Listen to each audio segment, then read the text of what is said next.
Tagging ফ্রেমের কথা যেটা বললেন, আমি তো আপনাকে বলছি, আমি ওপেনলি এখানে বললে গোটা বাংলাদেশকে বলছি, উনি যে সেন্টেন্সগুলো কোট করেছে এবং ওনাকে আমি মিথ্যাবাদী বলেছি যে আপনি মিথ্যা বলছেন, উনি যে সেন্টেন্সগুলো কোট করেছে এই ধরনের কোনো ঘটনা ঘটেনি, যার ফলশ্রুতিতে আমি ভাইকে এই জন্য বলেছি ভিডিও আছে, কিন্তু এই ধরনের কোনো কথা জেনারেল স্টুডেন্টদের সাথে আমার হয়নি।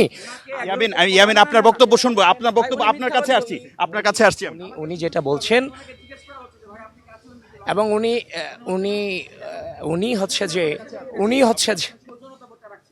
উনি হচ্ছে যে আপনার এতক্ষণ পর্যন্ত যে কথাগুলো বলে গিয়েছে, জাতীয়তাবাদী ছাত্রদল এই নির্বাচনকে বানচাল করার চেষ্টা করেছে, জাস্ট উনি ট্যাগিং করছে, উনি হচ্ছে যে মিথ্যা অভিযোগ দেওয়ার চেষ্টা করছে। আমি বারবার একটা কথাই বলছি, জাতীয়তাবাদী ছাত্রদল প্যানেল ঘোষণার পরে যেভাবে এই প্যানেল গোটা বাংলাদেশকে চমক দেখিয়েছে, ঢাকা বিশ্ববিদ্যালয়ের শিক্ষার্থীদেরকে যেভাবে চমক দেখিয়েছে একের পর এক, সেই চমককে রাজনৈতিকভাবে মোকাবেলা করতে ব্যর্থ হয়ে বারবার শুধু একটা কথাই বলা হয়, জাতীয়তাবাদী ছাত্রদল ডাকসু চায় না। আরে ছাত্রদল যদি ডাকসু চায় না, তাহলে জাতীয়তাবাদী ছাত্রদলের অবস্থান কিভাবে হলো ঢাকা বিশ্ববিদ্যালয়ের মাটিতে? আমরা কেন ভয় পাবো? এই দীর্ঘ রাজনৈতিক সংগ্রাম মোকাবেলা করে 2016 সালে বিশ্ববিদ্যালয়ে ভর্তি হওয়ার পর থেকে আজও পর্যন্ত আমরা ঘরে ফিরতে পারিনি, এখনো পর্যন্ত রাজপথে রয়ে গেলাম, এখনো পর্যন্ত বাংলাদেশের প্রত্যেকটা ক্রুশাল মোমেন্টকে আমরা লিড করে গেলাম জীবনের সকল সম্ভাবনাকে উপেক্ষা করে। তাহলে আমরা কেন রাজনৈতিকভাবে কাউকে মোকাবেলা করতে আমরা ভয় পাবো? এই ঢাকা বিশ্ববিদ্যালয়ের প্রত্যেকটা স্বার্থে, এই রাষ্ট্রের স্বার্থে আমাদের অবস্থান ছিল আপোষহীন, এবং এই ডাকসু নির্বাচন যখন তফসিল দিয়েছে আমরা সেটাকে স্বাগত জানিয়েছি। তফসিল অনুযায়ী পরবর্তীতে যখন প্রার্থিতা কিংবা প্যানেল ঘোষণার প্রয়োজন পড়ে আমরা গোটা বাংলাদেশকে সেখানে চমক দেখিয়েছি। সুতরাং রাজনৈতিকভাবে মোকাবেলা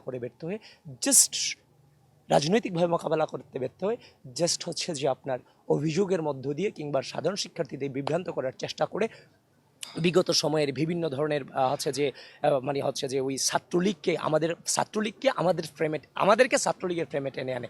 আরে ভাই, বিগত দীর্ঘ দুঃশাসনকে ছাত্রলীগকে মোকাবেলা করলো কে?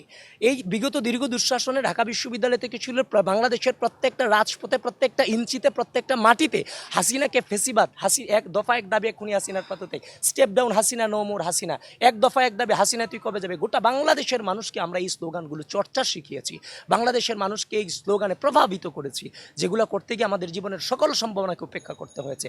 যেই ছাত্রলীগের রাজনৈতিক সংস্কৃতিকে ঘৃণা করে আজকে আমি আপনার এই জায়গায় বসে আছি, সেই ছাত্রলীগের ফ্রেমিংয়ে আমাকে নিয়ে যাওয়া হচ্ছে, এটা জাস্ট জুলুম স্যার, আর কিছুই নয়। বিশ্ববিদ্যালয় প্রশাসন আমাদের পক্ষে কাজ করছে। বিশ্ববিদ্যালয় প্রশাসন যদি আমাদের পক্ষে কাজ করতো, তাহলে এই যে ঘটনাগুলো প্রতিনিয়ত মিসইনফরমেশন, ডিসইনফরমেশন, তারপর হচ্ছে যে বিশ্ববিদ্যালয় প্রশাসনের সাথে ঢাকা বিশ্ববিদ্যালয়ের যে গ্রুপগুলো আছে, সেই গ্রুপগুলো হচ্ছে যে বন্ধ করার জন্য বিটিআরসি কর্তৃক নির্বাচন কমিশন বিশ্ববিদ্যালয় প্রশাসন নিষেধাজ্ঞা দিয়েছে, তাও হচ্ছে না।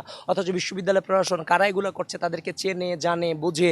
প্রতিনিয়ত আমাদেরকে আর কেউ অভিযোগ দিয়েছে আচরণবিধি লঙ্ঘন সম্পর্কে, হামিম সম্পর্কে একটা অভিযোগ দেয়, হামিম সম্পর্কে তদন্ত কমিটি গঠন করা হয়েছে। হামিম যে প্রথম দিন যেভাবে নির্বাচনী আচরণবিধির যে লঙ্ঘনটা তারা টেনে আনে, সেখানে বিশ্ববিদ্যালয় নির্বাচন কমিশন বলেছে যে এখানে আচরণবিধি লঙ্ঘনের মতো কোনো কিছু পাওয়া যায়নি। তো বারবার আমাদেরকে বলা হচ্ছে যে আমাদের বিরুদ্ধে অভিযোগ শুধু ওই একটা অভিযোগ দেয়, এরপর আর কোনো অভিযোগ তারা দিতে পারেনি।